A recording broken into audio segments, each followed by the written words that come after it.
বৃষ্টিকে উপেক্ষা করে দুর্যোগপূর্ণ দিনে ভোটের প্রচারে আসলেন বৃন্দা কারাট। তিনি বলেন, সন্দেশখালীর অত্যাচারিত মহিলাদেরকে নিয়ে রাজনীতি হচ্ছে। কয়েকটি ভিডিও ভাইরাল হয়েছে। বিজেপি এবং তৃণমূল রাজনীতি করছে। এই রাজনীতিতে সন্দেশখালীর অত্যাচারিত মহিলারা আন্দোলনকারী মহিলাদেরকে অপমানিত করছে বলে দাবি তোলেন Brinda Karat. Bureau report, news UNI. এই ভিডিও পলিটিক্স একটা জিনিস আপনারা বুঝে নিন। এই ভিডিও পলিটিক্স সন্দেশখালী মেয়েদের যা আন্দোলন আছে সেই আন্দোলনকে বিজেপি আর টিএমসি হাইজ্যাক করার চেষ্টা করছে। বিজেপির কোনো মতলবই নেই।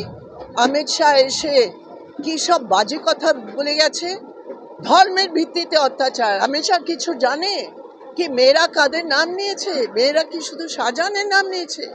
মেয়েরা শিবু হাজার নাম নিয়েছে।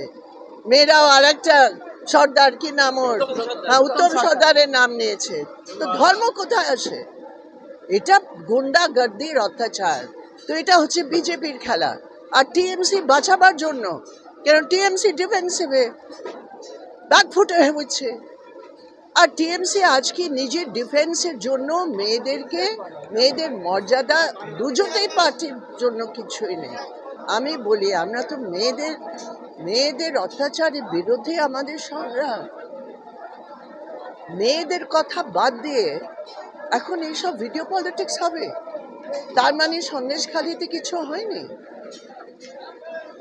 আমাদের যখন এমএলএ ছিলেন নিরাপদ সর্দার, উনি 2014-এ বলেছেন কি লুট হচ্ছে, জমিন লুট হচ্ছে, আতঙ্কিত, গুন্ডাগর্দি হচ্ছে ওইখানে, মেয়েরা আতঙ্কিত। অ্যাসেম্বলিতে তখন উনি স্টেটমেন্ট দিয়েছেন। ওইসব মিথ্যে কি? ব্যাপারটা হচ্ছে এরা সন্দেশখালীতে শুধু আর শুধু পলিটিক্যাল ইনস্ট্রুমেন্ট হিসাবে ব্যবহার করতে চায়। টিএমসি আর বিজেপি দুজনেই পার্টি মেয়েদের জন্য, মেয়েদের অধিকারের জন্য ওদের কোনো স্থান নেই, ওদের কোনো জায়গা নেই।